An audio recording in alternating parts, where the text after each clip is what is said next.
நான் ஆக்சுவலா இந்த பதிவு வந்து யாரையும் டிஸ்கரேஜ் பண்றதுக்காக போடல. அப்படி வந்து போட்டிருக்கிறதா ஃபீல் பண்ணியிருக்கிறீங்கன்னா, ரொம்ப சாரி. ஆனா என்னோட லைஃப்ல நான் வந்து என்னோட பையன் வந்து 9 வயசு ஆகுது. நாங்க இதே வீட்டு போரூர்ல தான் இருக்கோம். இப்போ லாஸ்ட்டா வந்து இல்லம் தேடி மருத்துவம் அப்படின்னு ஒரு பிசியோதெரபிஸ்ட் வர வரைக்கும், என் பையனுக்கு இவ்ளோ பெரிய ப்ராப்ளம் இருக்குன்னு யாருமே அத வந்து கன்சிடர் பண்ணல. ஏன்னா அவங்க வீட்டு பிள்ளைங்க நல்லா இருக்காங்க. என் பிள்ளை நல்லா இல்லைங்கிறதுனால, என்ன வந்து எவ்ளோ எவ்ளோ மட்டப்படுத்த முடியுமோ, அசிங்கப்படுத்த முடியுமோ, என்ன ரொம்ப உதாசீனப்படுத்த முடியுமோ படுத்துறாங்க. இதுதான் நடக்குது. இதான் நிதர்சனம். உண்மையான வாழ்க்கை சூழல் எனக்கு இப்படிதான் இருக்கு. சோ நான் ஒரு வீடியோ போட்டிருந்தேங்க. அதாவது நான் ஒரு நாளைக்கு என் குழந்தைய நான் எத்தனை வாட்டி தூக்குறேன், எத்தனை வாட்டி டாய்லெட்க்கு விடுறேன், எத்தனை வாட்டி குளிக்க வைக்கிறேன், என்னென்ன பண்றேன். ஏன்னா என் பையனுக்கு பேச்சு வராது. டோட்டலாவே எல்லாமே வந்து போச்சு. அந்த ஸ்டேஜ்ல தான் நான் இருக்கிறேன். ஆனா எனக்கு வந்து பாசிட்டிவிட்டி எனக்கு இருக்குங்க. நான் இன்னும் கூட அந்த குழந்தை எவ்வளவு கஷ்டப்பட்டாலும் அந்த கஷ்டத்தை தாங்கிட்டு பாக்குறதுக்கு எனக்கு வலு இருக்கு. ஆனா வந்து பினான்சியலான வலு வந்து எனக்கு இல்ல. இருந்ததை இழந்துட்டேன். நான் நிறைய ட்ரீட்மெண்ட்னு சொல்லி ஏமாந்துட்டேன். இதான் என்னோட வாழ்க்கை. அப்போ என் பையனோட வீடியோ போட்டு என் பையனுக்கு கை தூக்க முடியல. நான் அந்த அவனுக்கு நான் டெய்லியும் பிசியோ கொடுக்கறது இதெல்லாம் போட்டு பார்த்ததுக்கு அப்புறம் தான் எங்க ஸ்ட்ரீட்ல இருக்கிற ஒரு 4, 5 அக்காக்கள் வந்து எனக்கு பர்சனலா பிங் பண்ணி ஐம் வெரி சாரிம்மா, நான் வந்து இது இவ்வளோ அண்டர்கோ பண்றேன்னு எனக்கு தெரியாது. நான் வந்து இது வந்து ஒரு சாதாரண விஷயம். நீங்க வந்து டாய்லெட்டுக்குலாம் நடந்து கூட்டு போயிடுவீங்க, நடந்து வந்துட்டீங்க. சும்மா நடக்க முடியாதுக்காக வீல் சேர்ல வச்சுட்டு சும்மா ஸ்கின் போடுறீங்கன்னு நினைச்சேன். நான் ரொம்ப வருத்தப்படுறேன். அதுக்கப்புறம் வந்து என்கிட்ட வந்து ரொம்ப அப்படி கரிசனம் காமிச்சு பேசினாங்க. நான் சொன்னேன், நீங்க எப்பயுமே என்கிட்ட சிம்பத்தி காமிக்காதீங்க. எனக்கு கடவுள் கொடுத்திருக்க வரம் நான் பாத்துக்கிறேன். என்னால பாத்துக்க முடியும்னு கடவுள் நம்பியிருக்காரு, எனக்கு கொடுத்திருக்கிறாரு அப்படின்னு. ஆனா இந்த குழந்தைங்களுக்கு நான் என்கரேஜ் பண்ணி பேசுறேன்றதுனால மட்டும் இல்லைங்க. இந்த குழந்தைய சார்ந்த எங்களோட குடும்பம் எவ்வளவு வந்து கஷ்டப்படுதுன்றது வந்து எல்லாருக்கும் தெரிவிக்கணும். முக்கியமா என் வீட்டுக்காரே எடுத்துக்கோங்க. அவருக்கு நான் படுற கஷ்டம் புரியாது. அவர் படுறதை மட்டும்தான் யோசிப்பாரு. என்னோட மதர் இன் லாக்கு புரியுமா? புரியாது. நான் இந்த மாதிரி வீடியோக்கள்ல தான் வந்து என் ஆதங்கத்தை வந்து வெளிப்படுத்துறேன். அது சில பேருக்கு கஷ்டத்தை கொடுத்துருந்தா நான் மன்னிச்சிடுங்க. அண்ட் பிஎம்டி பத்தி நான் கண்டிப்பா போடுறேன். எனக்கு பெக்கரை பத்தி ஓரளவுக்கு தெரியும். அண்ட் செரிபரல் பால்சி இதெல்லாம் வந்து நம்ம திருநெல்வேலியில ட்ரீட்மெண்ட்ல இருக்கும்போது நான் அதெல்லாம் பார்த்திருக்கிறேன். ஆனா எனக்கு இன்டெப்தா டீட்டெயில்டா தெரியாது. நான் கண்டிப்பா ரிசர்ச் பண்ணி போடுறேன். இன்னைக்கு வந்து காலையில நான் எங்கேயோ படிச்சேன். அதிகமா கொலஸ்ட்ரால் வந்து நம்ம உடம்புல சேர்த்துக்கிட்டோம்னா மசில் வந்து சீக்கிரமா டேமேஜ் ஆயிட்டு வீக்னஸ கொடுக்கும். சோ கொலஸ்ட்ரால கம்மி பண்ணா வீக்னஸ் வந்து இருக்காது அப்படின்னு சொல்லியிருக்காங்க. அதை பத்தியும் போடலாம்னு நினைச்சிட்டு இருந்தேன். அண்ட் நான் போட்ட பதிவு ஆல்ரெடி வந்து டெஃபி டியூஷன், அப்புறம் இன்னும் நிறைய பேர் ஹாரிசனா எனக்கு பேர் தெரியல. இவங்க எல்லாருமே வந்து யூடியூப்ல வந்து போடுறாங்க, ஃபேஸ்புக்ல போடுறாங்க, இன்ஸ்டாகிராம்ல இருக்காங்க. அவங்களும் வந்து இந்த மாதிரி தான் போடுறாங்க. இது வந்து டிஸ்கரேஜிங் சொல்லக்கூடாது. ஒரு பேரண்டோட கஷ்டத்தை இன்னொரு பேரண்ட் புரிஞ்சுக்கணும் அப்படின்றதுக்காக போடுறேன் அப்படின்னு சொல்ல வரேன். நான் வந்து போட்ட இன்ஃபர்மேஷன் எல்லாமே அப்லோட் கூகுள்ல இருக்கிறது தான். நம்ம டே டு லைஃப்ல ஃபேஸ் பண்றதை வந்து நான் வந்து என்னோட மன வருத்தத்தை தான் அதுல தெரிவிச்சிருக்கேன். And thank you for all. எவ்வளவுதான் எனக்கு இப்ப சொல்ல முடிஞ்சது. நான் கொஞ்ச நேரம் கழிச்சு நான் ரிசர்ச் பண்ணிட்டு என்னால முடிஞ்சா நான் கண்டிப்பா பெக்கர்ஸ் பத்தி கண்டிப்பா வீடியோ போடலான்னு இருக்கேன். இது வந்து எனக்கு மானிட்டைஸ் ஆகணும் அந்த மாதிரி நோக்கத்துக்கு இல்ல. அதனால நான் வந்து டிஸ்க்ளைமர் கொடுத்துருக்கேன். இது ஒன்லி ஃபார் டிஎம்டி பேரண்ட்ஸ். அவங்களுக்கு தான் நம்ம வழி புரியும் அப்படின்றதுக்காக நான் போட்டிருக்கேங்க.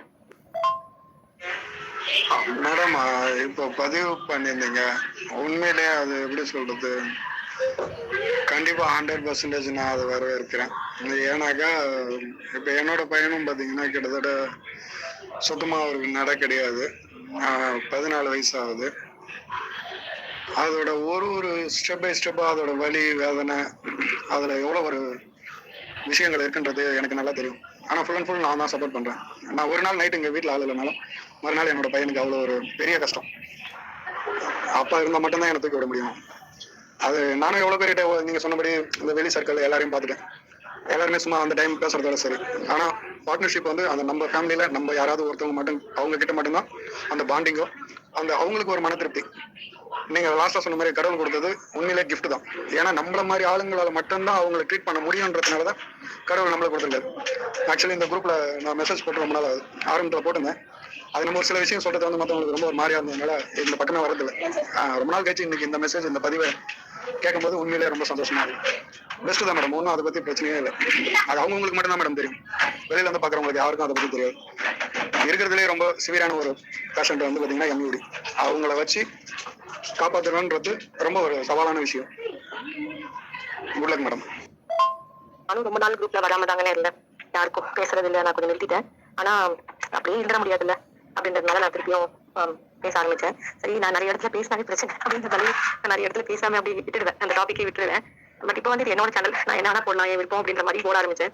போட்டதுக்கு அப்புறம் நிறைய பேரண்ட்ஸ் வந்து ஒன்றும் சொல்லல. நிறைய குரூப் இருக்கு. நிறைய குரூப்லயுமே வந்து நான் நிறைய பேர் சொல்லுவாங்க, நீங்க ரொம்ப நெகட்டிவா பேசுறீங்க அப்படிலாம் சொல்லியிருக்காங்க. எனக்கு தெரியல நான் நெகட்டிவா பேசுறேன்னு தெரியல. நான் வாழ்க்கையில நிதர்சனமான உண்மையை சொல்றேன். அது வந்து சில பேருக்கு வந்து கசப்பா இருக்கும். எப்பவுமே வந்து உண்மைதான் கடைசியில இருக்கும். நம்ம என்னதான் வந்து அது வந்து இல்ல, நான் வந்து அக்செப்ட் பண்ணிக்க மாட்டேன் அப்படின்னு சொன்னாலும் ஃபைனலா நம்மளுக்கு அக்செப்டன்ஸ் வந்து வேணும். அது வந்து இந்த பர்டிகுலர் இந்த இதுக்கு தேவை அப்படின்றது நான் வந்து லேட்டா தான் புரிஞ்சுக்கிட்டேன். ஃபர்ஸ்ட்லாம் நான் அக்செப்டே பண்ணலைங்க. ஃபர்ஸ்ட் இந்த டிஎம்டி அப்படின்ற வார்த்தையை நான் அக்செப்ட் பண்ணலைங்க.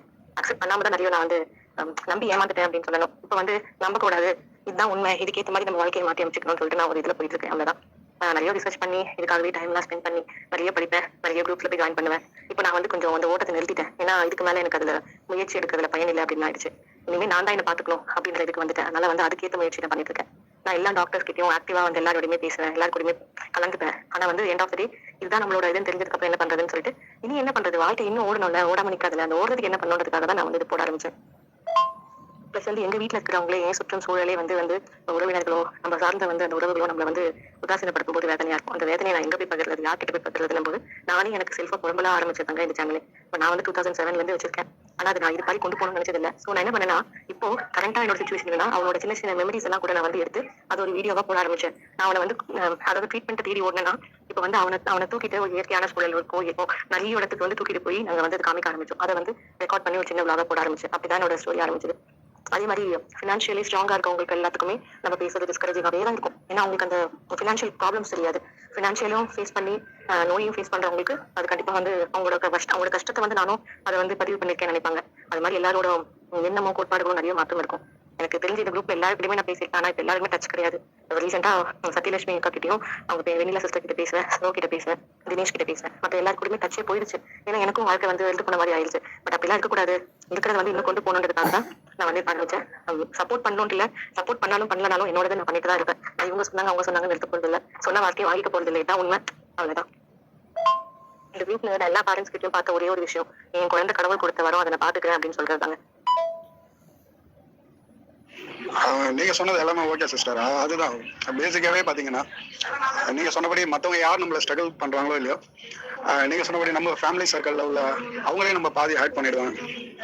என்னோட பையனுக்கு பாத்தீங்கன்னாக்கா பாதி பேர் வந்து படிக்க வை, அதை செய் இதை செய்யும் தான் சொல்றாங்களே கண்டி. ஆனா அதுக்குள்ள எவ்வளவு விஷயங்கள் இருக்குன்றத அவங்க உணர மாட்டேங்கிறாங்க. எனக்கு மட்டும்தான் தெரியும். அவரை வந்து நான் இன்னைக்கும் ஒரு ராஜா போல அப்படிதான் நான் அவரை காப்பாத்தின்னு வரேன். எனக்கு அதை பத்தி வருத்தமும் கிடையாது. இன்னை வரைக்கும் அவரை நினைச்சு நான் பெருசா வருத்தப்பட்டதில்லை. என்ன எனக்கு ஒரே ஒரு வருத்தம், இந்த மாதிரி இருக்க குழந்தைங்க இனி வர குழந்தைங்களுக்காவது இந்த அரசாங்கமோ இல்லை இந்த தமிழ்நாடோ ஒரு மருந்து கண்டுபிடிச்சு கொடுக்கலாம். ஏன்னா அடுத்து வர ஜென்ரேஷன் இல்லை, அடுத்து வர குழந்தைங்களுக்காவது அது கண்டிப்பா உதவியா இருக்கும். என்னோட இதய துடிப்பு எப்படி ஒரு டைம் துடிக்குதோ அதே மாதிரி அந்த துடிப்புல என்னோட பையனோட அந்த நினைவு ஓடிக்கினே இருக்கும். ஒரு நாளும் அவரோட திங்கிங் மட்டும்தான். ஒரு நைட்டு போய் ஒரு பகல் விடிஞ்சா நைட்டு தூங்கி ஏந்திருக்கும் போது முதல் என்னோட முழிப்பு அவனோட பார்வையில தான் இருக்கும். ஏன்னா இது இந்த மாதிரி உள்ளவங்களோட எல்லா பேரண்ட்டுக்கும் அது இருக்கும்னு நினைக்கிறேன். ஏன்னா நான் மட்டும்தான்றது பெருசா சொல்ல முடியாது. நான் என்னோட இயல்பை சொல்றேன். இப்படிதான் நான் இது வரைக்கும் கொண்டு போயிருக்கேன். இந்த 14 வருஷம் வந்துட்டாரு. அவர் ஒரு வருஷமும் நெருங்கும் போதெல்லாம் எனக்கு டாக்டர் சொன்னதெல்லாம் ஒரு சில வாட்டி ரொம்ப மனசு கஷ்டமா இருக்கும். ஏன்னா நிறைய டாக்டர்ஸ் வந்து உங்களுக்கே தெரியும், நீங்களும் போயிருப்பீங்க, பார்த்துருப்பீங்க. ஏன்னா போன டாக்டர்ஸ் யாருமே நம்மளுக்கு வந்து ஒரு பாசிட்டிவான பதில சொன்னதே கிடையாது. எல்லாமே நம்மளுக்கு ஆப்போசிட்டாவே சொல்லியிருக்காங்க. அது நிறைய இடத்துல மனவேதனை உருவாக்கி இருக்கு. நிறைய இடத்துல அழுதுருக்கேன். என்னோட பையன் எனக்கு ஆதரவு சொல்லியிருக்காரு, நீ ஏன் அழுகுறேன். அது மாதிரி என்ன நான் கடவுள்கிட்டையும் கேட்கறது என்னோடதான்.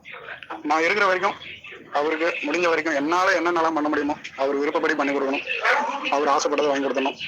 நான் பெருசா ரொம்ப வருஷத்துல அந்த வாடகை வீடு தான் இருந்தாலும் என்னைக்கும் அவரு நான் முடிஞ்ச வரைக்கும் அவருக்காக எவ்வளவு விஷயத்த மாத்திக்கினேன். ஏன்னா எனக்காக பிறந்த முதல் பையன், என்னோட பேர் சொல்றதுக்குள்ள கடைசியில அவனுக்கு ஒரு 4 வயசுக்கு ஆனதுக்கு அப்புறம் இந்த மாதிரி பிரச்சனை தெரிஞ்சதுக்கு அப்புறம் அன்னைக்கு வந்து இன்னை வரைக்கும் நம்ம வழியை சொல்லி பெருசா கேட்டு அதுக்கு ஒரு சப்போர்ட்டிவா ஒரு பர்சன் கூட நான் இந்த லைஃப்ல சந்திக்கல.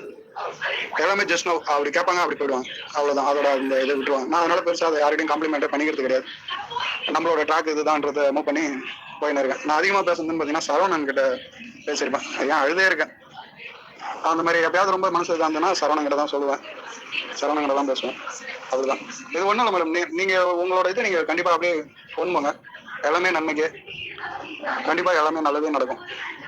இந்த எக்ஸ்ப்ளனேஷன்ஸ்க்கெலாம் என்ன ரீசன்னா, நம்ம ஒரு விஷயத்த வந்து நம்ம சோஷியல் மீடியாவில் வந்து பதிவிடும்போது கண்டிப்பாக நெகட்டிவும் பாசிட்டிவும் நிறைய ஃபீட்பேக்ஸ் வந்துகிட்டே இருக்கும். அதுக்கான அப்டேட்ஸ் தான், அதோட ரிப்ளை தான் இதுன்னு வச்சுக்கிறேங்க. நிறைய பேரண்ட்ஸ் வந்து எனக்கு க்ராஸாக, அதாவது சில பேர் வந்து அவங்களோட மனக்குமுறல்களையும், சில பேர் வந்து நீங்கள் இது பண்ணலாம், நீங்கள் கரெக்டாக தான் சொல்லியிருக்கீங்கன்னு சொல்கிறாங்க. சில பேர் நீங்கள் டிஸ்கரேஜிங்காக பேசியிருக்கீங்கன்னு சொல்லியிருக்காங்க. நான் என்னோடய கஷ்டத்தை மட்டும் தாங்க சொன்னேன். டிஸ்கரேஜிங்காக நீங்கள் எடுத்துக்க வேண்டாம். இது எல்லாம் கடந்து தான் எங்களை மாதிரி பேரண்ட்ஸ் வந்து இன்னமும் இதை வாழ்ந்துட்டு இருக்கிறாங்க. புரிஞ்சு நம்ம இருக்கிறத சொல்ல வந்தேங்க. டிஸ்கரேஜிங்காக இருந்தால் நான் நெக்ஸ்ட் டைம் வந்து பாசிட்டிவாக மாற்றிக்கிறேன் அப்படின்னு சொல்லியிருக்கேன். அவங்களுக்கு அது கேட்கும்போது அது வந்து அவங்களுக்கு அட நம்ம கஷ்டமே பெருசுப்பா, இதில் இவங்க குமரில் வர நம்ம கேட்கணுமா அப்படின்ற மாதிரி இருக்கிறவங்க இருக்காங்க. ஆனால் எல்லாத்துக்குமே ஒன்று தான், கேர் ப்ரொவைடர் டீம் வந்து நான் வந்து இன்ஃபார்ம் பண்ணியிருக்கேன். இதை கரெக்ட் விதமாக அவங்க திட்டுறதையும் இல்லை அவங்க சொல்கிறதையும் நான் கரெக்ட் விதமாக எடுத்துக்கிறதும் ஒன்று இருக்குது. நான் வந்து இதுக்கு மேலே ஹர்ட் ஆகிறதுக்கு ஒன்றும் இல்லை, அதனால் ஹர்ட் ஆகிக்க மாட்டேன். தாராளமாக உங்கள் கமெண்ட்ஸ் நெகட்டிவாக இருந்தாலும் சொல்லலாம். அதே மாதிரி ஒரு டிஎம்டி குழந்தை வந்து கடவுளோட டிசிஷன். நான் கடவுளே இல்லைன்னு கூட ஒரு சில டைம் சொல்லுவேன். ஆனால் வந்து நான் நல்லபடியாக பார்த்துப்பேன்றதுக்காக தான் இந்த குழந்தை கொடுத்துருக்காங்க. சத்யலட்சுமி அக்கா வந்து நான் சொன்னது வந்து அவங்க சொல்கிறத நான் அப்படியே படிக்கிறேன், கேளுங்க.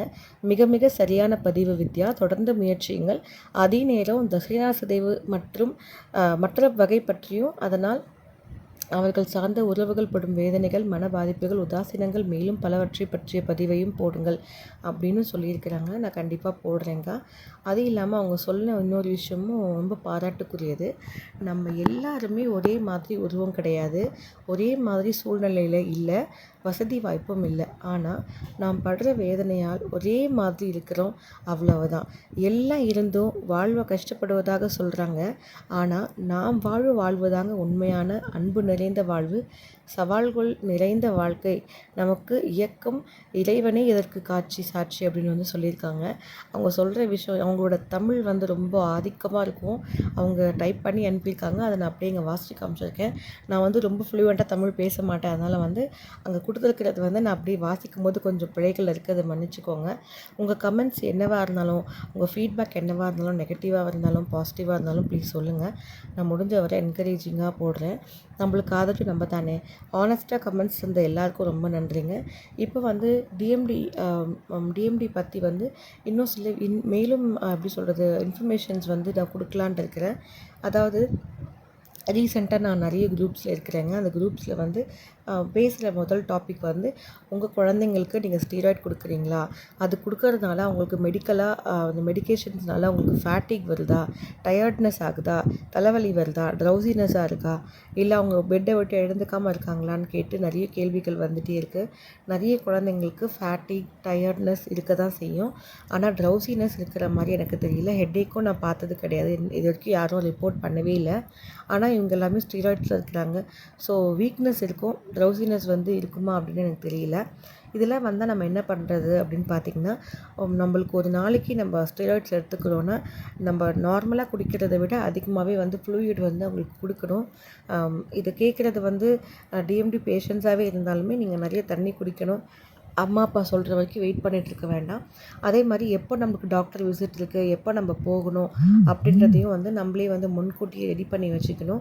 நம்மளுக்கு என்னென்ன கேள்வி இருக்கோ அதெல்லாம் வந்து ஒரு பேப்பர் பென் எடுத்து எழுதி வைங்க. எனக்கு இந்த கேள்விகள்லாம் இருக்குது, ஒரு 4 குரூப்பில் கேளுங்க. அதுலேயும் உங்களுக்கு ஆன்சர் கிடைக்கல, ஒரு கன்சல்டேஷனில் கிடைக்காதப்போ நம்ம வந்து டாக்டர் விசிட்டில் கண்டிப்பாக அவங்கக்கிட்ட கேட்கணும். முக்கியமாக நம்ம கார்டியாலஜிஸ்ட் பார்க்குற மாதிரி, நியூரோலஜிஸ்ட் பார்க்குற மாதிரி பல்மனாலஜிஸ்ட்டை கண்டிப்பாக பார்க்கணும். இதுதான் வந்து நம்ம வாழ்க்கையை வந்து அப்படியே வந்து ஸ்டாண்டர்டை இம்ப்ரூவ் பண்ணி கொண்டு போகும். நம்ம எதுவுமே பார்க்காம இருக்கக்கூடாது. ஒரு நாளைக்கு ஒரு 20 மினிட்ஸ் டைம் எடுத்து அந்த குழந்தைங்களுக்கு வந்து ஃபிசியோதெரப்பி கொடுக்கணும், அவங்களுக்கு ரெஸ்ட்டு கொடுக்கணும். அவங்களோட பாடியோட பிபி, அவங்களுக்கு உடம்புல ஏதாவது ப்ராப்ளம் இருக்கான்னு நம்ம வந்து டெய்லியும் கேட்டுக்கிறது நல்லது. அவங்களுக்கு மயக்கம் வருதா, வாமிட் வர மாதிரி இருக்கா, இந்த மாத்திரை கொடுக்குறதுனால அவங்களுக்கு ஏதாவது சிம்டம்ஸ் தெரியுதா அப்படின்னு அதை வந்து நம்ம பார்க்கணும். அதை க்ளீனாக அப்சர்வ் பண்ணி இது டாக்டர்ஸ் கிட்ட கொண்டு போய் அவங்கக்கிட்ட சேர்க்கணும். அப்போ தான் நம்மளுக்கு கரெக்டான மெடிசன்ஸ் வந்து கொடுக்க முடியும் அவங்களாலையும். ஸ்டீராய்ட்ஸ் கொடுக்குறது நல்ல விஷயமா இல்லையா அப்படின்னு பார்த்தீங்கன்னா, நிறைய பேரண்ட்ஸ் வந்து ஸ்டீராய்ட்ஸ் வந்து கொடுக்க மாட்டேன், அது விஷம்னு சொல்லுவாங்க. நிறைய பேரண்ட்ஸ் வந்து கொடுப்பாங்க. இது வந்து நிறைய கிளஸ்டர் ஆஃப் மிக்சட் எமோஷன்ஸ் இருக்குது.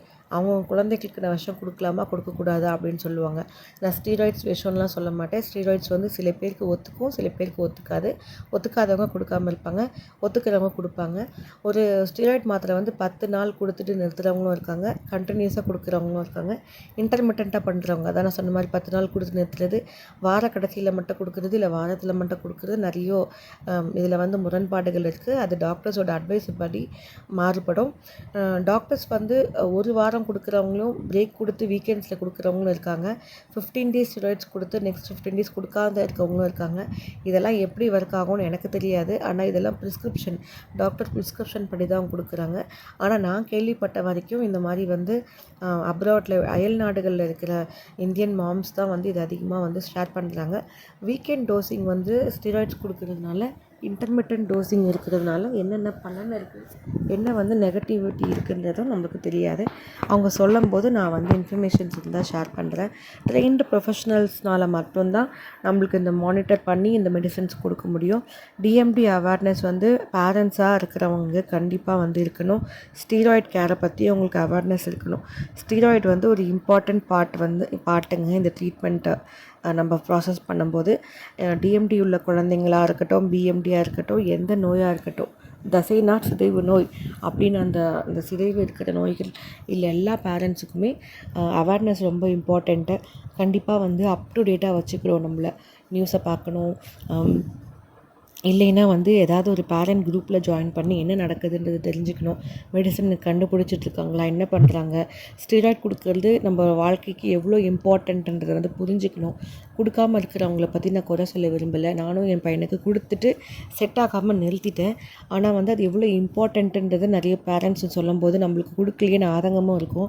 கொடுக்கறதுனால என்ன ஆகும் அப்படின்னு பார்த்திங்கன்னா, எப்போவுமே இது மசில் வீக்னஸ்க்கான ஒரு மெடிசன் தான். அதனால் வந்து இது சப்போர்ட் தான் பண்ணும், அதுக்காக மசிலை வந்து இன்க்ரீஸ் பண்ணி கொடுக்காது. அதே நேரத்தில் ஸ்டீராய்டு வந்து நிறைய சேலஞ்சஸை நம்மளுக்கு கொடுத்துட்டு போயிடும். வெயிட் கெயின் கொடுக்கும், மூட் சேஞ்சஸ் கொடுக்கும், வீக்கர் போன்ஸை கொடுக்கும், நிறைய இன்ஃபெக்ஷன்ஸுக்கும் அது வந்து ஒரு காரணியாக நம்மளுக்கு வந்து செயல்படுத்தும். அதனால் நிறைய பேர் வந்து ஐயோ சைடு எஃபெக்ட்ஸ் அதிகமாக இருக்குதுன்னு சொல்லிட்டு ஸ்டீராய்ட்ஸ் கொடுக்க மாட்டாங்க. ஆனால் ஸ்டீராய்ட் கொடுக்குறவங்க அதை கரெக்டாக மேனேஜ் பண்ணணும், ப்ராப்பராக செக்கப் பண்ணணும், நல்ல நியூட்ரிஷன் கிட்ட பார்த்துட்டு என்ன கொடுக்குறோன்றதை நம்ம வந்து ஆராய்ச்சி பண்ணி கொடுக்கணும், ப்ராப்பராக மானிட்டர் பண்ணியே ஆகணும், ரெகுலர் ஃபாலோஅப்ஸ் பண்ணிக்கணும். இந்த குழந்தைங்களுக்கு எல்லாம் குழந்தை நம்மக்கிட்ட இருக்கிறது நம்மளோட ரெஸ்பான்சிபிலிட்டி. அதே மாதிரி அந்த குழந்தை எப்படி ரெஸ்பாண்ட் பண்ணுது அந்த மாத்திரைக்கும், ஒவ்வொரு குழந்தையும் ஒவ்வொரு மாதிரி ரெஸ்பாண்ட் பண்ணும். ஆனால் அந்த குழந்தைக்கு கொடுத்து நல்லா இருக்குன்றதுனால என் குழந்தைக்கு போய் நான் திணிக்கக்கூடாது. எல்லாத்துக்குமே உங்கள் டாக்டர் ஹெல்ப் ரொம்ப இம்பார்ட்டன்ட். நீங்கள் பேலன்ஸாக உங்கள் குழந்தைய வந்து சைட் எஃபெக்டில் இருந்தும் நிறைய அட்ஜஸ்ட்மெண்ட்ஸ் ஆஃப் த டோசேஜ் கிட்ட இருந்தும் நீங்கள் தான் வந்து அது வந்து பாதுகாத்துக்கணும். சிக்னிஃபிகண்ட்டாக வந்து சைல்டோட என்ன சொல்லுவாங்க, சைட் எஃபெக்ட் இல்லைனாலும் குவாலிட்டி ஆஃப் லைஃப்பை வந்து அது பாதிச்சிடும். அதனால் சைல்டோட லைஃப்பில் டாக்டர் கொடுக்குற அந்த டோஸை மட்டும் நம்ம வந்து கரெக்டாக அட்ஜஸ்ட் பண்ணி கொடுக்கணும். சில இடத்துல வீண் பண்ண சொல்லுவாங்க, நிறுத்த சொல்லுவாங்க. அப்போ வந்து டேப்பர் பண்ணி நிறுத்துறது எப்படின்னும் நீங்கள் டாக்டர்ஸ் கிட்ட கேட்டுக்கோங்க. ஆரம்பிக்கும் போதே எப்படி நிறுத்துறதையும் தெரிஞ்சுக்கோங்க. ஏன்னா ஆரம்பித்ததுக்கப்புறம் நீங்கள் நிறுத்தணும்னு போகும்போது உங்களுக்கு டாக்டர்ஸ் கிடைக்க மாட்டாங்க. நீங்கள் அதுக்கப்புறம் அதிகமாகவோ இல்லை கம்மியாகவோ கொடுத்துருவீங்க. அது வந்து நம்மளுக்கு உயிருக்கு ஆபத்தான விஷயமா ஆகிடும். அதுக்காக சொல்கிறேன். ஸோ மெடிக்கல் அட்வான்ஸ்மெண்ட் இப்போ என்ன தான் இருந்தாலுமே அவங்களோட இண்டிவிஜுவல் திங்கிங்கை பேஸ் பண்ணி தான் ஸ்டீராய்ட்ஸ் கொடுக்குறதும் இல்லை நிறுத்துறதும் உங்களோட கையில் தான் இருக்குது. ஆனால் ஸ்டீராய்டை சடனாக நிறுத்துறது, நம்மளே டக்குன்னு முடிவு பண்ணி டக்குன்னு நிறுத்துகிற மாதிரி, தலைவலி வந்துதா மாத்திரை போட்டு தலைவலி வரலையா போடலை அப்படின்ற மாதிரி ஸ்டீராய்டை வந்து கன்சிடர் பண்ணாதீங்க. அது நிறைய ஃபேமிலிஸ்க்கு தெரியறதில்ல. இந்த ஜேர்னி வந்து உங்களுக்கானது மட்டும் இல்லை, நம்ம எல்லாத்துக்கானது மாதிரி தான். நாங்களும் அதே மாதிரி தான் ஃபீல் பண்ணி இதில் தான் படுத்துட்ருக்கோம். ஸோ நம்மளுக்கு சப்போர்ட் ரொம்ப இம்பார்ட்டன்ட். நீங்கள் வந்து பக்கத்தில் இருக்க டாக்டர், தெரபிஸ்ட் இந்த மாதிரி ஒரு பேரண்ட் குரூப்பில் வந்து நம்ம ஜாயின் பண்ணிவிட்டு நம்மளை இணைச்சிக்கணும். எப்போவுமே டிஸ்கனெக்டாக இருக்கக்கூடாது. எல்லாரோடையுமே இணைஞ்சு நம்மளுக்கு என்ன ப்ராப்ளம் இருக்குன்றதை நம்ம பேசி தெரிஞ்சுக்கலாம். பதில் சொல்கிறவங்க கிட்ட கேளுங்க, சொல்லாதவங்க கிட்ட விட்டுருங்க. அதே மாதிரி இப்போ நிறைய நொய்டா செக்டர் 1959 அப்கமிங் கேம்ப் வந்து நடந்துகிட்ருக்கு. வீல் சேர்ஸில் தரதாக சொல்லிட்டுருக்காங்க நொய்டாவில், சென்னைக்கு கிடையாது. பட் அந்த மாதிரி நியூஸும் நம்ம வந்து பார்ப்பேன். எல்லா மாநிலத்தில் எனக்கு கொடுக்குற இன்ஃபர்மேஷன்ஸும் நான் வந்து கிளஸ்டராக பார்த்து இதை பற்றி தெரிஞ்சுப்பேங்க. அந்த மாரி அதிகமா இருக்கிற காலகட்டத்தில வந்து அவங்க வந்து டாக்டர் விசிட்ஸ வந்து ஃபாலோ பண்றதா சொல்றாங்க. சில பேர் பண்ணுவாங்க, சில பேர் பண்ண மாட்டாங்க.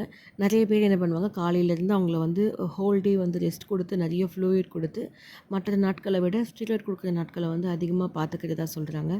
அதுக்கப்புறம் ஒவ்வொரு டாக்டர் விசிட்லேயும் வந்து அவங்களுக்கு வந்து ஜோல்ரானிக் இன்ஃப்யூஷன் அப்படின்ற ஒரு இன்ஜெக்ஷன் வந்து குடுக்கிறதாவும், அது வந்து 3 வருஷமா ஒரு பேரண்ட் குடுத்துட்டுருக்காங்க. இது வந்து வருஷத்துல 2 முறை குடுக்கிறதாவும், இந்த வருஷம் வந்து 1 முறை தான் குடுத்துருக்கிறதாவும் சொல்லியிருக்காங்க. இது வந்து பல்மனாலஜிஸ்ட்ட கன்சல்ட் பண்ணி அதுக்கப்புறம் குடுக்குறாங்க. இது போன் டென்சிட்டி பேஸ் பண்ணி இந்த இன்ஜெக்ஷன் குடுக்கிறதா சொல்றாங்க. நெறைய ஸ்டடீஸ் வந்து வந்துருச்சு. ஒரு நாள் வந்து ரொம்ப நல்லா இருப்பாங்க. ஒரு நாள் வந்து ரொம்ப வந்து அப்படியே ரொம்ப கஷ்டப்பட்டு அப்படியே சிறுக சிறுக கஷ்டப்படுற மாரி தெரியும்னு சொல்லுவாங்க. எல்லா கஷ்டமும், எல்லா கண்டிஷனும் ஒரே மாரி இருக்காது. ஆனா வந்து ஒரு 20 நிமிஷம் ஒரு நாள்ல அவங்கள வந்து ரெஸ்ட் குடுத்து, அவங்களுக்கு பிபி செக் பண்ணி, அவங்க குடுக்குற மெடிகேஷன்ஸ் கரெக்ட்டா இருக்கான்னு பார்த்து, அவங்க மயக்கம் வர மாரி இருந்தா என்ன பண்றது? அவங்க மூவ்மெண்ட்க்கு என்ன பண்றது? கழுத்து வலியும் அதிகமா இருக்கும் இந்த மாரி குழந்தைங்களுக்கு. ஸோ இந்த மாரி நெறைய ரிசர்ச்சர்ஸ் சொல்ற அந்த அப்சர்வேஷன பேஸ் பண்ணி, நம்ம என்னெல்லாம் நம்ம குழந்தைக்கு குடுக்கலான்னு சொல்றாங்க. சைல்டு வந்து ஸ்டீராய்டு குடுக்குறதும், குடுக்காம இருக்கிறதும் ஒவ்வொரு பேரண்டோடையும், சைல்டோட ஒரு தனிப்பட்ட என்ன சொல்லுவாங்க, ஒரு இன்ட்ரெஸ்ட் அது. ஆனா ஸ்டீராய்ட்ஸ் வந்து இன்டர்மிட்டன்ட்டா குடுக்கலாமா அப்படின்னா, குடுக்கக்கூடாதுன்னு சில பேர் சொல்றாங்க. சில பேர் 10 நாள் குடுத்துட்டு ஸ்டாப் பண்ணிருவேன் அப்படின்னு சொல்றாங்க. முக்காவாசி இந்த மாரி ஸ்டீராய்டு வந்து பாதியில நிறுத்துவோம், குடுப்போம் அப்படின்னு சொல்றவங்க எல்லாமே வந்து வெளிநாட்ல, அயல்நாட்ல இருக்கிற டியூஷன் பேரண்ட்ஸ் தான் இத பத்தி சொல்றாங்க. அந்த டாக்டர்ஸ் தான் அந்த மாரி பிரிஸ்கிரைப் பண்றாங்க. ஆனா நம்ம ஊர் டாக்டர்ஸ் பெரும்பாலும் வந்து ஸ்டீராய்ட வந்து குடுக்கணும், பிரேக் பண்ணாம குடுக்கணும் அப்படின்னு சொல்றாங்க. சில பேர் வந்து வீக்கெண்ட்ஸ் மட்டும் குடுத்துட்டு, வீக் டேஸ்ல குடுக்க மாட்டாங்க. சர்டன் நெறைய ரெஜிமே இருக்குங்க. ஃபர்ஸ்ட்டு 15 டேஸ் ஸ்டெராய்ட வந்து குடுத்துட்டு, அதுக்கப்புறம் 15 டேஸ் குடுக்க மாட்டாங்க. இது எப்படி வேலை செய்யுதுன்னு எனக்கு தெரியாது. ஏன்னா இது எல்லாமே ஒரு சில டாக்டர்ஸால மட்டும் தான் பிரிஸ்கிரைப் பண்ணப்படுது. நான் கேள்விப்பட்ட வரைக்கும் டிஎம்டி வந்து ரொம்ப ஸ்பெஷலா அப்ராட்ல இருக்கிறவங்களுக்கு வீக்கெண்ட் டோசிங் தான் வந்து அதிகமா குடுக்குறாங்க. இன்டர்மிட்டன்ட் டோசிங் வந்து ஒர்க் ஆகும் அப்படின்னு சொல்றாங்க. ஆனா இதுக்கு நெறைய நம்ம விசிட்ஸ் குடுக்கணும். ரொம்ப எக்ஸ்ட்ரீமா வந்து ட்ரெயின் பண்ண ப்ரொஃபஷனல்ஸ்னால மட்டும் தான் இத பத்தி குடுக்க முடியும். இந்த மாரி இன்ஃபர்மேஷன்ஸ் தர முடியும். இதுக்கு நெறைய மானிட்டரிங் பண்ணணும். ஒவ்வொரு நாளைக்கு குடுக்குற டோஸ்னால அவங்களுக்கு எப்படி இருக்கு அப்படின்றத பத்தி அவங்க அவங்க வந்து டெய்லியும் கம்பேரிசன் பேஸ் பண்ணி தான் இதெல்லாம் நடத்துவாங்க. நம்மளால அந்த அளவுக்கு இந்தியால, முக்கியமா சென்னையில அந்த அளவுக்கு வந்து ஃபெசிலிட்டீஸ் கிடையாது. ஸோ டெய்லியும் போய் மானிட்டர் பண்ண முடியுமான்னா, எல்லா பேரண்ட்ஸ்னாலயும் முடியாது. எல்லா குழந்தைங்கனாலயும் முடியாது. ஸோ டிஎம்டி அவேர்னஸ் வந்து பேரண்ட்ஸ்க்கு இருக்கணும். ஸ்டீராய்டு கேரும் கண்டிப்பா இருக்கணும். ஸ்டீராய்ட்ஸ் வந்து ரொம்ப இம்பார்ட்டன்ட் தாங்க இந்த நோய்க்கு. இந்த டியூஷன் மஸ்குலர் டிஸ்ட்ரோஃபியா இருக்கட்டும், பெக்கரா இருக்கட்டும், ஸ்டீராய்டு வந்து ரொம்ப ரொம்ப இம்பார்ட்டன்ட் தான். அது என்ன பண்ணும்னா, அந்த மசில் வீக்னஸை கொஞ்சம் ஸ்லோ படுத்தும். உங்க குழந்தைக்கு ஒரு சப்போர்ட் சிஸ்டமா இருக்கும். கொஞ்சம் ஆக்டிவா, லாங்கரா இருக்கிறதுக்கு உதவி பண்ணும். அதே மேல ஸ்டீராய்ட்ஸ் வந்து நெறைய சேலஞ்சஸையும் குடுக்கும். நெறைய வெயிட் கெயின் ஆயிடும். வெயிட் கெயின்னால பேரண்ட்ஸ்ல தூக்க முடியாது. அந்த குழந்தைங்களுக்கு மூட் சேஞ்சஸ் இருக்கும். போன்ஸை வந்து வீக்கர் பண்ணி விட்டுடும். அப்புறம் நெறைய சான்சஸ் ஆஃப் இன்ஃபெக்ஷன்ஸும் இருக்கும். ஏன்னா ஒரு இதுக்கு ட்ரீட் பண்ணும்போது பல நோய்கள் வரதுக்கு வாய்ப்பு இருக்கு. இது வந்து நெறைய பேரண்ட்ஸ்க்கு வந்து ரொம்ப வருத்தத்த குடுத்தாலுமே, இந்த சைட் எஃபெக்ட்ட வந்து மேனேஜ் பண்றதுக்கு நம்ம என்ன பண்ணலாம் அப்படின்னா, ரெகுலர் செக்கப்ஸ் குடுக்கணும். நெறைய ஊட்டச்சத்தான ஃபுட்டு குடுக்கணும். ஒரு டயட்டிஸ்ட்ட பார்த்து அதுக்கு கரெக்ட்டா நம்ம சாப்பாடு குடுக்குறோமா, ஃபுட்டு குடுக்குறோமான்னு பார்க்கணும். அவங்கள ப்ராப்பரா மானிட்டர் பண்ணணும். ரெகுலரா வந்து ஃபாலோ அப் பண்ணணும். நம்ம குழந்தைங்களோட டாக்டர்ஸ் கிட்ட. எல்லா சைல்டும் வந்து அவங்களோட ரெஸ்பான்ஸ் வந்து ரொம்ப ரொம்ப டிஃப்ரெண்ட்டா இருக்கும். ஸோ உங்க டாக்டர்னால மட்டும் தான் உங்களோட ப்ராப்ளம் வந்து பேலன்ஸ் பண்ணி, அதுக்கு பெனிஃபிட்டான சைட் எஃபெக்ட்ட வந்து குறைக்கிறதுக்கும், பெனிஃபிட் பண்றதுக்கும், உங்களோட டோஸும், உங்க டைமிங், மாத்திரை குடுக்குற டைமிங்க வந்து அட்ஜஸ்ட் பண்றதும் அவங்க தான் சொல்லுவாங்க. சைட் எஃபெக்ட்ஸ் வந்து நம்மளோட குவாலிட்டி ஆஃப் லைஃப்பை பேஸ் பண்ணி தான் நெறைய நடக்கும். சைட் எஃபெக்ட் வந்து ரொம்ப சிக்னிஃபிகண்ட்டா இருக்கும். ஸ்டார்ட்டிங் ஸ்டேஜ்ல வந்து எதுவுமே அஃபெக்ட் ஆகாத மாரி தான் அந்த குழந்தைங்களுக்கு இருந்தாலுமே, கண்டிப்பா வந்து குழந்தையோட குவாலிட்டி ஆஃப் லைஃப்பை வந்து அஃபெக்ட் பண்ணுங்க. ஸ்டீராய்டுன்றது ஒரு மாத்திரை தான். அது என்னதான் நல்ல விஷயங்கள் நம்மளுக்கு குடுத்தாலும், கெட்ட விஷயங்களும் குடுத்துட்டு தான் போகும். நம்ம மனுஷங்கள மாரி தான் அதுவும். டாக்டர்ஸ் வந்து இதுக்கு வந்து கன்சிடர் பண்றாங்க. இந்த டோஸ் அட்ஜஸ்ட்மெண்ட் வந்து கிராஜுவலா வீன் பண்றதும், இதுக்கு பாசிபிலிட்டீஸ் பண்ணணும் அப்படின்னு நினைக்கிறாங்க. இந்த டிசிஷன் எல்லாமே மெடிக்கல் ப்ரொஃபஷனல்னாலயும், அவங்களோட குழந்தைங்களோட அந்த இண்டிவிஜுவாலிட்டி பேஸ் பண்ணி தான் நடக்கும். நான் சொல்றதுனால நீங்க குறைச்சு குடுக்குறதோ, இல்ல கூட்டி குடுக்குறதோ பண்ணக்கூடாது. எப்பயுமே ஸ்டீராய்ட வந்து சடனா நிறுத்தக்கூடாது. எனக்கு தெரிஞ்ச வரைக்கும் நான் ஒரு இன்ஃபர்மேஷன் டாக்டர்ஸ் கிட்ட கேட்ட வரைக்கும் சொல்றேன். டாக்டர்ஸ் சொல்ற ஸ்டீராய்ட்ஸை சட்டுன்னு போய் நிறுத்திடக்கூடாது. அது வந்து உசுருக்கே ஆபத்து. ஆபத்தான ஒரு விஷயமா ஏற்படுத்திடும். ஸோ டாக்டர் கைடன்ஸ் இல்லாமல் ஸ்டெராய்ட் கொடுக்காதீங்க. டாக்டர் கைடன்ஸ் இல்லாமல் ஸ்டெராய்டை நிறுத்தவும் செய்யாதீங்க. இந்த ஃபேமிலி இந்த இந்த ஜேர்னி வந்து நிறைய ஃபேமிலிஸ்க்கு வந்து இது வந்து பார்த்துட்ருக்காங்க, இதை ஃபேஸ் பண்ணிகிட்ருக்காங்க. நான் மட்டும் இதை ஃபேஸ் பண்ணலை, இல்லை நீங்கள் மட்டும் ஃபேஸ் பண்ணல. பார்க்குற நிறைய பேர் வந்து ஃபேஸ் பண்ண மாட்டாங்க. ஆனால் வாழ்க்கையில் நான் டியூஷனை பற்றி பார்க்கும்போது 100 பேரில் 10 பேருக்கு டியூஷன் இருக்குது. ஸோ டாக்டர்ஸு ஓட சப்போர்ட் நம்மளுக்கு ரொம்ப தேவை. அதே மாதிரி தெரப்பிஸ்ட், கண்டிப்பாக ஒரு ஃபிசியோதெரபிஸ்ட் வந்து நம்மளுக்கு கிட்ட வச்சுக்கிறது ரொம்ப முக்கியம். பேரண்ட்ஸும் ரொம்ப ஆக்டிவாக குரூப்பில் நிறைய பேரண்ட்ஸ் குரூப் இருக்குது, அதில் போய் ஜாயின் பண்ணுங்கள். அதில் அப்டேட் பண்ணுற விஷயத்தை கற்றுக்கோங்க. அது பெரிய டிஃப்ரென்ஸ் ஏற்படுத்தாது. நம்ம பண்ணுறது கரெக்டாக இல்லையான்றது நம்மளுக்கே நிறைய பேர் டவுட் வரும். அந்த டவுட்டை வந்து இது கிளியர் பண்ணும். இப்போ ரீசெண்டாக வந்து ஒரு கேம்ப் நடந்துகிட்ருக்கு நோய்டா செக்டர் 59ல். இந்த இடத்துல வந்து வீல் சேர் தராங்க. அதே மாதிரி நிறைய டீட்டெயில்ஸ் வந்து இதை பற்றி வந்துட்டுருக்கு. இன்னைக்கு கூகுளில் வரும்போது நான் வந்து கண்டிப்பாக போஸ்ட் பண்ணுறேன். இது வரைக்கும் எனக்கு தெரிஞ்ச இன்ஃபர்மேஷன் பார்த்தீங்கன்னா 18th March 2026லேருந்து 27th வரைக்கும் இந்த கேம்பிங் நடக்கும் அப்படின்னு சொல்கிறாங்க. நான் வந்து என்னோட குழந்தைக்கு வந்து பெர்டினோசோன் அப்படின்ற ஒரு ஸ்டெராய்டு வந்து கொடுத்துட்டு இருந்தேன். 10 நாளுக்கு கொடுப்பேன், 10 நாளுக்கு நிறுத்துவேன். அதுக்கப்புறம் வந்து நெக்ஸியம் சாஷெட்ஸ்னு காலையில் எம்டி மார்னிங்கில் கொடுத்துட்டு இருந்தோம். இப்போ நாங்கள் கொடுக்கறதில்ல, எல்லாத்தையும் நிறுத்திட்டோம். ஏன்னா எங்கள் பையனுக்கு ஸ்டெராய்டு கொடுத்தா அது வேலை செய்கிறதும் இல்லை, மெடிசன்ஸும் சப்போர்ட் பண்ண மாட்டேங்கிறத நான் நிறுத்தி வச்சுருக்கேன். அதே மாதிரி இந்த ஸ்வீடிஷ் ஜீன் எடிட் பண்ணுற அந்த ரிசர்ச் சென்டரில் வந்து இந்த மாதிரி ஸ்டெராய்ட்ஸ் கொடுக்குறதுனால அது வந்து டிஸ்ட்ரோஃபினை வந்து ரீஸ்டோர் பண்ணும் நிறைய டியூஷன் பேஷண்ட்ஸ்லன்னு சொல்லியிருக்காங்க. இதனால் என்ன பண்ணலான்னா, படிக்கட்டு ஏற முடியும். லைஃப் லாங் வீல் சேர்ஸில் வந்து இருக்கிறத வந்து கொஞ்சம் கம்மிப்படுத்தும், இல்லை வீல் சேரில் இருக்கிறவங்கள கொஞ்சம் நடக்க வைக்கும் அப்படின்னு சொல்கிறாங்க. அப்புறம் கேரோலின்ஸ்கா இன்ஸ்டியூட் வந்து நிறைய இந்த இன்ஃப்யூஷனை பற்றி ரிப்போர்ட் பண்ணியிருக்காங்க. இது வந்து சக்ஸஸ்ஃபுல்லாக டிஸ்ட்ரோஃபின் கொடுத்து ஜீனில் வந்து ஸ்கெலிட்டல் கார்டியக் மசில்ஸ் அப்படின்னு அந்த மாதிரி நோயை வந்து 6 குழந்தைங்களுக்கு வந்து இது கொடுத்துருக்குறாங்க. அதாவது டியூஷன் உள்ள குழந்தைங்களுக்கு கொடுத்துருக்காங்க. 12 மாதம் ஃபாலோ அப்க்கு அப்புறம் பார்த்திங்கன்னா அவங்க மசில் பயோப்சிஸ் வந்து 15லேருந்து 30% வந்து நல்ல பாசிட்டிவ் ஃபைபர்ஸை வந்து டிஸ்ட்ரோஃபின் ஃபார்ம் பண்ணியிருக்குன்னு சொல்கிறாங்க. ஸோ மைல்டராக இருக்க பெக்கர் ஃபெனோடைப்புக்கும் இந்த ஃபங்க்ஷனல் டெஸ்ட்டை வந்து 2 minutes ஃபாஸ்டராக வந்து ஃபீல் பண்ணியிருக்கதா சொல்கிறாங்க.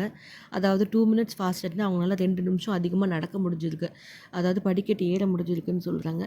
டிஎம்டி வந்து ஒரு ஃப்ரேம் ஷிஃப்ட் மாதிரி, அது மியூட்டேஷன்னால் வர்றது தான் நிறைய பேர் சொல்கிறாங்க. டிஎம்டி ஜீன் வந்து மியூட்டேட் ஆகிறதுனால வர்றது. ஸோ எக்ஸசைஸாக இருக்கிற அந்த மியூட்டட் வந்து எக்ஸான்ஸ் நான் ஒன்று பண்ணுறேன். இதை பற்றி நான் தனியாக கூட கொடுக்குறேன். இந்த ரிசர்ச்சை பற்றி நான் கொஞ்சம் நேரம் கழித்து நல்லா படித்து பார்த்துட்டு உங்களுக்கு வந்து சொல்கிறேன். ஏன்னா எனக்குமே இது கொஞ்சம் கன்ஃபியூஷன் இருக்குது, அதனால நான் இங்கே நிறுத்திக்கிறேன். இந்தியன் மாம்ஸ் டிஎம்டி மாம்ஸோட குரூப்பில் பார்த்திங்கன்னா அதிகப்படியாக கேட்குற கேள்விகள் நிறைய இருக்கும். எப்படி வந்து உங்கள் குழந்தைய மேனேஜ் பண்ணுறீங்க, எஸ்பெஷலாக ஸ்கூலுக்கு அனுப்புகிற குழந்தைங்களுக்கு எப்படி டாய்லெட்டுக்கு அனுப்புகிறீங்க. அதுக்கு என்ன சொல்லியிருக்காங்கன்னா, ஃபோல்டபுள் டாய்லெட் வீல் சேர்ஸ் அவைலபிளாக இருக்கும், அதை யூஸ் பண்ணுங்கள். அது டேரெக்டாக வந்து டாய்லெட்டுக்கு கொண்டு போகிற மாதிரி இருக்கும். பட் டாய்லெட் ஃபெசிலிட்டிஸும் அவங்க குழந்தைங்களுக்கு சரியாக இருக்காது. ஸோ மேனேஜ்மெண்ட் கிட்ட பேசி அதுக்கு அவங்களுக்கு ஏற்ற மாதிரி ஒரு ஃபெசிலிட்டியை நம்ம தான் ஏற்படுத்தி கொடுக்கணும். சில மேனேஜ்மெண்ட் வந்து ரொம்ப நல்லபடியாக ப்ரொவைட் பண்ணுவாங்க ஹெல்ப், சிலது பண்ண மாட்டாங்க அப்படின்னு சொல்லிட்டு. நம்மள மாதிரி குழந்தைங்கள வந்து படிக்க வைக்கிறது வந்து நம்ம நினைப்போம் கவர்மெண்ட் ஸ்கூலில் மட்டும் தான் படிக்க வைக்க முடியுமா அப்படின்னா, கவர்மெண்ட் ஸ்கூலில் வந்து நம்மளுக்கு ஃப்ரீ கல்வி தான், நம்மளுக்கு ஃபீஸ் கட்ட தேவையில்லை. நம்மளுக்கு இல்லம் தேடி கல்வியும் இருக்குது. அது இல்லாமல் கவர்மெண்ட்டில் ஆர்டிஇ அப்படின்ற ஒரு ஆப்ஷன் இருக்குது. ஆர்டிஇன்றது பார்த்திங்கன்னா நம்மளோட வறுமை நிலையை டிசைட் பண்ணி நம்மளுக்கு வந்து ப்ரைவேட் ஸ்கூல்ஸில் வந்து நம்மளுக்கு சீட்ஸ் கொடுப்பாங்க. ஸோ இது ட்ராபேக் வந்து என்னென்னா, அட்மிஷன் சீக்கிரமாக க்ளோஸ் ஆயிரும். இன்னொன்று வந்து பார்த்திங்கன்னா, நர்சரிலேருந்து ஃபஸ்ட் கிரேட் வரைக்கும் தான் அது அவைலபிளாக இருக்கும். அதுக்கு மேலே நம்மளால் சேர்த்துக்க முடியாது. ஃபஸ்ட்டு அதுதான் அட்மிஷன் போடுற டைம். ஆனால் நம்ம குழந்தைங்களோட டயக்னோசிஸே பார்த்திங்கன்னா ரொம்ப லேட்டாக தான் கண்டுபிடிக்கப்படும். நம்மளோட குழந்தைங்களுக்குலாம் பார்த்திங்கன்னா 5 வயசுக்கு மேலே தான் வந்து நோய் இருக்குது அப்படின்றது நிறைய பேருக்கு தெரியாமல் இருக்கும். 4 வயசுக்கு மேலே அதுக்குள்ளே வந்து நம்ம நோய் என்ன அப்படின்னு கண்டுபிடிச்சி அவங்கள வாழ்க்கையை கொண்டு போகிறதுக்குள்ளே ஸ்கூல் டைமிங்கே முடிச்சு போயிடும். நிறைய பேர் வந்து ஸ்கூல் லேட்டாக தான் சேர்த்திருப்போம். ஸோ இந்த மாதிரி இருக்குது. அதே மாதிரி இந்த குழந்தைங்களுக்கு நம்ம கண்டிப்பாக இன்சூரன்ஸ் சப்போர்ட் பண்ணாதுன்னு சொல்லுவாங்க, சிலர் பண்ணணும்னு சொல்லுவாங்க. என்ன இருக்கோ அதை வந்து போட்டு வச்சுருங்க. முடிஞ்ச அளவுக்கு தமிழ்நாட்டில் இருக்கிறவங்க அந்த கலைஞர் காப்பீடு திட்டத்துலேயும் வந்து பதிவு பண்ணிக்கோங்க. ஆயுஷ்மான் ஏபிஹெச்ஏ அப்படின்னு சொல்லிட்டு இந்த நம்மளோட டாக்குமெண்ட்ஸ், நம்மளோட ரிப்போர்ட்ஸ் எல்லாம் பதிவு பண்ணுறதுக்கு ஒரு சென்ட்ரல் கவர்மெண்ட்டோட ஒரு இது இருக்குது. அந்த ஐடி வாங்கிட்டு அதுலேயும் வந்து யூஸ் பண்ணிக்கோங்க. நிறைய இன்சூரன்ஸ் வந்து டிஎம்டிக்கு வந்து கொடுக்குறாங்க. அதையும் வந்து இன்சூரன்ஸ் ப்ரொவைடர் கிட்ட காண்டாக்ட் பண்ணி அது எங்கெல்லாம் இருக்குது அப்படின்றத கரெக்டாக பார்த்துட்டு, இந்த டிசீஸ் வந்து ப்ரீ எக்ஸிஸ்டிங் டிசீஸ் தான், இதுக்கு வெயிட்டிங் பீரியட் இல்லை அப்படின்றத வந்து அவங்களுக்கு புரிய வச்சு, இது வந்து ரிஸ்க் ப்ரோன் அதிகமாக இருக்கிறதுனால எங்களுக்கு என்னோட இன்சூரன்ஸ் வேணும் அப்படின்றவங்க இது கண்டிப்பாக போட்டு வச்சுக்கணும். ஏன்னா நம்ம குழந்தைங்களுக்கு இன்சூரன்ஸ் ரொம்ப ரொம்ப முக்கியம். அதே மாதிரி ரீசெண்ட் டேஸில் வந்து என்னோடய குழந்தைக்கு வந்து கார்டியாலஜிஸ்ட் வந்து எனாலாஃப்ரில் அப்படின்ற ஒரு மெடிசன், அதாவது கோவிட்ஷீல்டு மாதிரி கொடுத்துருக்காங்க. 2 mg வந்து கொடுக்க சொல்லியிருக்காங்க. இது யாராவது கொடுக்குறீங்களா எனக்கு சொல்லுங்கள். இதோட சைட் எஃபெக்ட்ஸ் தெரிஞ்சால் எனக்கு சொல்லுங்கள், நானும் தெரிஞ்சுக்கிறேன். நான் எதனால் வந்து இந்த ப்ரிஸ்கிரிப்ஷன் அவங்களுக்கு கொடுத்தாங்கன்னா, நிறைய கார்டியாலஜிஸ்ட்க்கு வந்து நிறைய கிளியர் பிக்சர் இருக்குங்க. இந்த குழந்தைங்களுக்கு என்ன ஆகும், அந்த குழந்தையோட வயசு, வெயிட்டு இதெல்லாம் பேஸ் பண்ணி தான் நம்மளுக்கு கொடுக்குறாங்க. ஸோ நம்ம எந்த டாக்டர் கிட்ட பார்க்குறோமோ அதை பார்க்கணும். ஒரு கார்டியாலஜிஸ்ட்டை பார்த்து நம்ம என்ன மெடிக்கேஷன் கொடுக்குறோமோ அதை சொல்லணும். இன்னொரு டாக்டரை புதுசாக பார்க்குறோன்றதுக்காக பழைய மெடிக்கேஷனை வந்து அப்புறம் நிறுத்தக்கூடாது. நீங்கள் அது வேண்டாம்னு நினச்சா கூட ஒரு கன்சல்ட் பண்ணிட்டு தான் நிறுத்தணும். இந்த நோய்க்கு வந்து ஸ்டாண்டர்டான மெடிக்கேஷன் வந்து கோவிட்ஷீல்டு ஹார்ட்டுக்கும், அப்புறம் வந்து நான் சொன்ன மாதிரி டிஸ்ட்ரோஃபின் அப்படின்ற அந்த அந்த அந்த தசைநார் சிதைவை வந்து கண்ட்ரோல் பண்ணுறதுக்காக வந்து ஒரு ஸ்டெராய்டு கொடுப்பாங்க. இந்த மெடிசன் எந்த அளவுக்கு ஹெல்ப் பண்ணும், எந்த அளவுக்கு ஹெல்ப் பண்ணாதுன்றது ஒவ்வொரு பாடி கண்டிஷன்ஸை டிசைட் பண்ணி தான் இருக்கும். ஸோ பெனிஃபிட்ஸ் இருக்கிறவங்க கொடுக்கலாம், இல்லாதவங்க வந்து அதை வந்து டாக்டர் கிட்ட கன்சல்ட் பண்ணிவிட்டு நிறுத்துறதுக்கு பார்க்கலாம். வேர்ல்டு வைடாக வந்து டாக்டர்ஸ் வந்து மெடிக்கேஷன்ஸ் கொடுக்குறது 3 இயர்ஸ்லேருந்து ஸ்டார்ட் பண்ணிடுவாங்க. இது வந்து ஸ்டாண்டர்ட் ப்ராக்டிஸாக வச்சுருக்காங்க வெளிநாட்டில், ஃப்ரான்ஸ், யூஎஸ்ஏ மாதிரி கண்ட்ரீஸில். நியூட்ரிஷ்னல் டிப் வந்து ரொம்ப ரொம்ப இம்பார்ட்டண்ட். அதாவது நம்ம எப்படி சொல்கிறது, லோ ஜிஐயாக இருந்தாலும் ஹையர் ப்ரோட்டீனாக இருந்தாலும் எப்படி கொடுக்கறது அப்படின்னு சொல்லிட்டு, ஒரு கோதுமை ப்ராடக்டை கொடுக்கறதா இருந்தாலும், பார்லி ப்ராடக்டை கொடுக்கறதா இருந்தாலும் அது வந்து லோ கிளைசமிக் இண்டெக்ஸ், லோ ஜிஐன்னு சொல்கிறாங்களே அந்த மாதிரியும் ஒரு ஃபைபர் ரிச் கண்டென்ட்டாக இருக்கிற மாதிரி பார்த்துக்கணும். பார்லியில் பார்த்திங்கன்னா ஹை பீட்டா குளூக்கன் சால்யூபிள் ஃபைபர் இருக்குது. இதனால குளுக்கோஸ் அப்சார்ப்ஷனை வந்து சப்போர்ட் பண்ணி கட் ஹெல்த் இம்ப்ரூவ் பண்ணும். கொலஸ்ட்ரால் லெவல்லையும் வந்து நம்மளுக்கு வந்து ஃபுல்லராகவும் கரெக்டாக லாங்கராகவும் வச்சுக்க உதவும். நம்ம வந்து ப்ளெயின் வாட்டரை கொடுக்கறதுக்கு பதிலாக அதோட வந்து கொஞ்சம் மாவு, அதாவது கோகோனட் வாட்டர், நம்ம மாவு பிசையும் போது, கோதுமைலாம் பிசையும் போது கோகோனட் வாட்டரை வந்து மிக்ஸ் பண்ணி கொடுக்கலாம். லோ ஃபேட் கேர்டு, அதாவது தயிர் வந்து லோ ஃபேட்டாக இருக்க கேர்டு கொடுக்கலாம். இதெல்லாம் நியூட்ரிஷனல் பெனிஃபிட் அதிகமாக இருக்கும். கோகோனட் வாட்டர் வந்து, அதாவது நம்ம இளநீர் வந்து நிறைய பொட்டாசியம், கொஞ்சம் வந்து மெக்னீஷியம் இருக்கிறதுனால அவங்கள வந்து ஹைட்ரேட்டடாக வச்சுக்கும். அதே மாதிரி எலக்ட்ரோலைட் பேலன்ஸையும் கொண்டு வரும். லோ ஃபேட் கேர்ட்ஸ் யூஸ் பண்ணுறதுனால நிறைய ப்ரோட்டீன்ஸ், அப்புறம் கால்சியம், ப்ரோபயோட்டிக்ஸ் வந்து இந்த குழந்தைங்களுக்கு கிடைக்கும். இதனால் டைஜஷன் இம்ப்ரூவ் ஆகி கட் ஹெல்த்தையும் வந்து மேம்படுத்தும் அப்படின்னு சொல்கிறாங்க. ஸோ நம்ம வந்து சப்பாத்திலாம் கொடுக்கும்போது ரொம்ப ரொம்ப சாஃப்டாக கொடுக்கணும். அவங்களால வந்து அது கடித்து சாப்பிட முடியும், பட் செரிக்க முடியாது. ஸோ யூஸ் பண்ணுறதுக்கு இதெல்லாம் வந்து ஒரு சின்ன டிப்ஸாக இருக்கும். அப்புறம் வந்து நிறைய குழந்தைங்களுக்கு வந்து ஏசி இன்ஹிபிட்டர் அப்படின்றத வந்து சில பேர் கொடுத்துட்டு வராங்க. இது வந்து அவங்களோட ஹார்ட் ஹெல்த் ரிலேட்டட் காம்ப்ளிகேஷன்ஸை வந்து கொஞ்சம் கம்மி பண்ணும் அப்படின்னு சொல்லிட்டு இருக்காங்க. சில குழந்தைங்களுக்கு வந்து பெரினோப்ரல் அப்படின்ற மெடிசன்ஸ் வந்து கொடுக்க செய்கிறாங்க. நான் சொன்ன மாதிரி இந்த ஹார்ட்டுக்கான கோவிஷீல்டு வந்து ரொம்ப இம்பார்ட்டன்ட். நிறைய பேர் இது கொடுக்குறாங்களான்னு தெரியல. ஹார்ட் ப்ராப்ளம் உள்ள ரிஸ்க் உள்ள இது வந்து காப்பாற்றப்படும். ஏர்லியர் டிடெக்ஷன் கொடுக்கறது நல்லது. ஏன்னா வந்து மெயின் மசில் வந்து பார்த்திங்கன்னா நம்ம உடம்புல வந்து ஹார்ட்டு தான், அதுதான் முதல்ல பாதிக்கும். அது உள்ளே பாதிக்கிறது நம்ம கண்ணுக்கு வெளியில் தெரியாது. அதனால் ஹார்ட் ப்ராப்ளம்ஸ் வந்து கண்டிப்பாக இருக்க செய்யும். அதனால் வந்து டாக்டர் கார்டியாலஜிஸ்ட்டை செக் பண்ணி கரெக்டாக கொடுக்கணும்.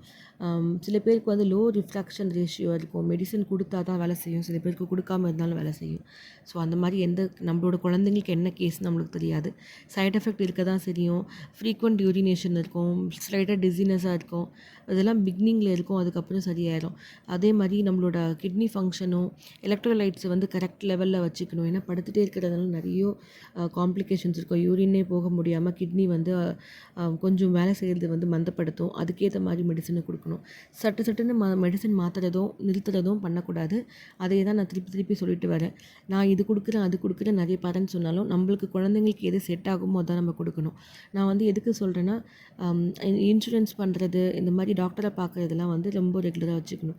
அதே மாதிரி டியூஷன் குழந்தைங்களுக்கு வந்து கிராஜுவலாக வந்து ஸ்காலர்சிஸ், அதாவது முதுகு தண்டு வடமே வந்து ஒரு மாதிரி வளைவு, ஒரு சி மாதிரி ஷேப்பில் வர ஆரம்பிக்கும். அதுக்கு நீங்கள் என்ன பண்ணுறீங்க, அந்த வீல் சேரை வந்து நீங்கள் எந்த மாதிரி யூஸ் பண்ணுறீங்க, நீங்கள் எப்படி மேனேஜ் பண்ணுறீங்கன்னு எனக்கு சொல்லுங்கள். என் குழந்தை வந்து 99% வந்து பெட்டில் இருக்கிறதுனால நான் வீல் சேரே யூஸ் பண்ணுறதில்ல. எங்கேயாவது வெளியில் போகும்போது மட்டும்தான். பட் அதுவும் ரொம்ப லாங்காக அவனால உட்கார முடியாது. அப்படியே உட்கார வச்சாலும் பெல்ட்டு, பேக் சப்போர்ட்டோட தான் உட்கார வைக்க முடியும். உட்கார வச்சோன்னா அவங்க எந்த நிமிஷம் லெஃப்ட்டோ ரைட்டோ இல்லை ஃப்ரண்ட்லையோ பேக்லையோ விழுந்துருவாங்க. அதனால வந்து நான் இது மாதிரி யூஸ் பண்ணுறேன். என் குழந்தைக்கு வந்து இப்போ 9 வயசு ஆகுது. நிறைய பேருக்கு எக்ஸான் டெலிஷன்ஸ் இருக்கும். அதை பற்றி கிளியராக ஐடியா இருக்கும். சில பேருக்கு இருக்காது. அந்த மாதிரி உங்களுக்கு ஏதாவது எக்ஸான் டெலிஷன்ஸ் பற்றி இன்ஃபர்மேஷன் வேணும்னா சொல்லுங்கள். இல்லை உங்களோட எக்ஸான்ஸை பற்றி ஏதாவது எக்ஸ்பிளைன் பண்ணணும்னாலும் சொல்லுங்கள். நான் வந்து கண்டிப்பாக ரிசர்ச் பண்ணி சொல்கிறேன். ஜெனடிக் கவுன்சிலிங் படி என்னோட குழந்தைக்கு வந்து இருக்கிறது 46 to 51 எக்ஸான் டெலிஷன். இது வந்து ஃப்ரீக்வெண்ட்டாக இருக்கும். ஏன்னா எக்ஸான் 48 தான் வந்து நிறைய இம்பேக்டை க்ரியேட் பண்ணும். அந்த முக்கியமான எக்ஸான் நம்ம குழந்தைக்கு, என் குழந்தைக்கு இல்லை. இதுதான் வந்து ஹார்ட்டோட எக்ஸான் சொல்கிறாங்க. அதனால் இந்த எக்ஸான் ஸ்கிப்பிங் இருக்கிறவங்க 46 to 51 இருக்கிறவங்க கண்டிப்பாக ஹார்ட்டுக்கு செக் பண்ணி அதுக்கு கொடுத்தே ஆகணும். நிறைய ஃப்ரான்டியர் ஆர்டிகல்ஸ் வந்து நம்மளோட இதில் இருக்குது. எக்ஸான் குரூப்ஸ் இருக்குது, கூகுளில் இருக்குது, வாட்ஸ்அப்லேயும் டெலிகிராம்லேயும் நிறைய குரூப்பில் இருக்குது. அதெல்லாம் வந்து படித்து பார்த்து அதுக்கு ஏற்ற மாதிரி கொடுக்கலான்னு நினைப்போம். ஆனால் அது படிக்கும்போது நம்ம ரொம்ப சீரியஸாக கன்ஃபியூஸ் ஆகிடும். ஸோ சீனியர் பேரண்ட்ஸ் கிட்ட போய் கன்சல்ட் பண்ணால் நம்மளை இன்னுமே குழப்பி விட்டுருவாங்க. ஏன்னா அவங்க என்ன கொடுக்குறாங்களோ அதான் நம்ம கொடுக்கணும்னு எக்ஸ்பெக்ட் பண்ணுவாங்க. டெலிஷன் இருக்குது, அவங்களோட புரிதல் என்ன இருக்கோ அதுக்கேற்ற மாதிரி தான் நம்மளையும் வச்சுப்பாங்க. ஸோ எப்போவுமே ஒரு ப்ரொஃபஷ்னல் கேர் ப்ரொவைடர் கிட்ட போயிட்டு இந்த மாதிரி இந்த கிரிட்டிக்கல் எக்ஸான்ஸை பற்றியோ இல்லை எக்ஸான்ஸோட டெலிஷன்ஸ் பற்றியோ டூப்ளிகேஷனை பற்றியோ அதோட க்ரூஷியாலிட்டியை பற்றியோ தெரிஞ்சுக்கிறது நல்லது. ஃபஸ்ட்டு வந்து நம்ம ஒரு இன்ஃபர்மேஷனை படித்த உடனே ரொம்ப பேனிக் ஆயிடுவோம்.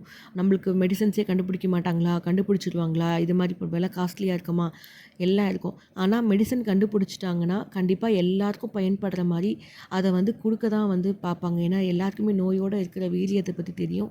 அதனால் வந்து கவலைப்பட வேணாம். மெடிசன் கண்டுபிடிச்சிட்டாங்கன்னா கண்டிப்பாக அது வந்து நம்மளுக்கு பயனுள்ளதாக வரும் அப்படின்னு நம்புவோம். நிறைய பேர் அது பேனிக் ஆகிட்டு டேட்டாவை ரொம்ப படித்து பார்த்துட்டு நம்மளுக்கு வந்து கிடைக்காம போய்ட்டு நம்ம எக்ஸான்ஸில் வரலையோ மீட் ஆகலையோ அப்படிலாம் சொல்லுவாங்க. வந்தால் எல்லாருக்கும் ஒன்றா தான் கிடைக்கும். நம்ம வந்து பேரண்ட்ஸாக வந்து நம்ம ப்ரிப்பேர் பண்ணிக்கணும். நம்மளுக்கு தான் நம்மளோட ஆக்ஷன்ஸை பற்றி தெரியும். அதே மாதிரி நம்ம என்ன ஃப்ரீக்வெண்ட்டாக நம்ம கேள்வி கேட்குறத பற்றி படித்தாலும் இன்க்ளூசிவாக இருந்தாலும் கான்க்ளூசிவாக இருந்தாலுமே நம்ம ரொம்ப நம்மளை இன்வால்வ் பண்ணிப்போம் பார்த்தீங்களா. அது ரொம்ப இன்வால்வ்மெண்ட்டாக நம்மளுக்கு ரொம்ப ஸ்ட்ரெஸ்ஸை கொடுக்க ஆரம்பிச்சிடும். ஸோ நான் சொன்ன மாதிரி 48 ஜீன் இல்லாத யார் எந்த பேரண்ட்டாக இருந்தாலும் கண்டிப்பாக அவங்களுக்கு ஹார்ட்டை அவங்களோட குவாலிட்டி ஆஃப் லைஃபோட செக் பண்ணிக்கணும். ஹார்ட்டை கண்டிப்பாக செக் பண்ணி அதுக்கேற்ற மாதிரி மெடிசன்ஸ் கொடுத்து தான் ஆகணும். நிறைய மெசேஜஸ் போயிட்டுருக்கு, ரிசர்ச்சஸ் போயிட்டுருக்கு ஜெனட்டிக்ஸ்லேயும் டிஎம்டியும். பெங்களூரில் டார்ட் அப்புறம் நிறைய இன்ஸ்டிடியூஷன்ஸ் வந்து இன்னமும் ரிசர்ச் பண்ணிகிட்ருக்காங்க. அந்த மாதிரி ஏதாவது இன்ஃபர்மேஷன்ஸ் வந்தால் நான் கண்டிப்பாக ஷேர் பண்ணுறேன். இது வரைக்கும் பொறுமையாக இந்த வீடியோவில் இருக்கிற இன்ஃபர்மேஷன்ஸை பார்த்த எல்லாருக்குமே ரொம்ப நன்றி. நான் வந்து கரெக்டான இன்ஃபர்மேஷன் ஒழுங்காக ஃப்ரேம் பண்ணிவிட்டு உங்களுக்கு நான் ஆன்சர் பண்ணுறேன். ஏதாவது கொஸ்டின்ஸ் இருந்தாலும் எனக்கு போஸ்ட் பண்ணுங்கள். என்னோடய கமெண்ட்ஸ்லேயே கொடுத்தாலும் சரி, இல்லை வந்து வாட்ஸ்அப் தெரிஞ்சவங்க கொடுத்தாலும் சரி, நான் எனக்கு முடிஞ்ச அளவுக்கு என்னோடய ஃப்ரெண்ட்ஸ் சர்க்கிளில் என்னோடய பக்கத்தில் இருக்கிற பேரண்ட்ஸோட ஹெல்ப்பை வச்சு உங்களுக்கு நல்லா ஆன்சர் பண்ண முடிஞ்சால் பண்ணுறேன். இல்லையா ஒரு கேர் ப்ரொவைடர் தேவை, எந்த ஏரியாவில் இருக்கீங்கன்னு சொன்னிங்கன்னா எனக்கு தெரிஞ்ச வாய்ஸ்னு ஒரு குரூப் இருக்காங்க. அதில் வந்து ஆட்டிசம் குழந்தைங்களுக்கும் என்ன மாதிரி இருக்கிற குழந்தைங்களுக்கு கல்வி பற்றியும் நிறைய இன்ஃபர்மேஷன்ஸ் கொடுப்பாங்க. அவங்கக்கிட்ட கேட்டு நான் உங்களுக்கு அப்டேட் பண்ணுறேன். இல்லைனாலும் அந்த குரூப்பில் உங்களை சேர்த்து விடுறேன். நீங்கள் வந்து அதில் கேட்டுக்கலாம். ரொம்ப நன்றிங்க இது வரைக்கும் பொறுமையாக என்னோடய விலாகை கேட்டதுக்கு. நெக்ஸ்ட் வீடியோவில் பார்க்கலாம். பாய்.